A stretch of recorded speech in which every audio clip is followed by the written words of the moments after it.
শ্রাবণ ধারায় এত চেনা কি খুঁজে পাও যা আমার মাঝে নেই এক বিন্দু পরিমাণ আমার সরলরেখার চিন্তাধারায়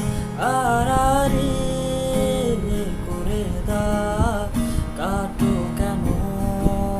নাকি কাঁদিয়ে আমাকে সে চোখে জলে ভেজো তৃষ্ণার তোর হৃদয়ে শুধুই আমি মরিচিকার মতো তবে তাই যদি হয় করি না কবয় জানি আঁধার রাত ঘনিয়ে হবে সূর্যোদয় আমি ভেবে নিলাম তুমি সেই লাল গোলাপ যারে নিরন্তর পাহারা দেয় এক কাঁটার বাঁধ।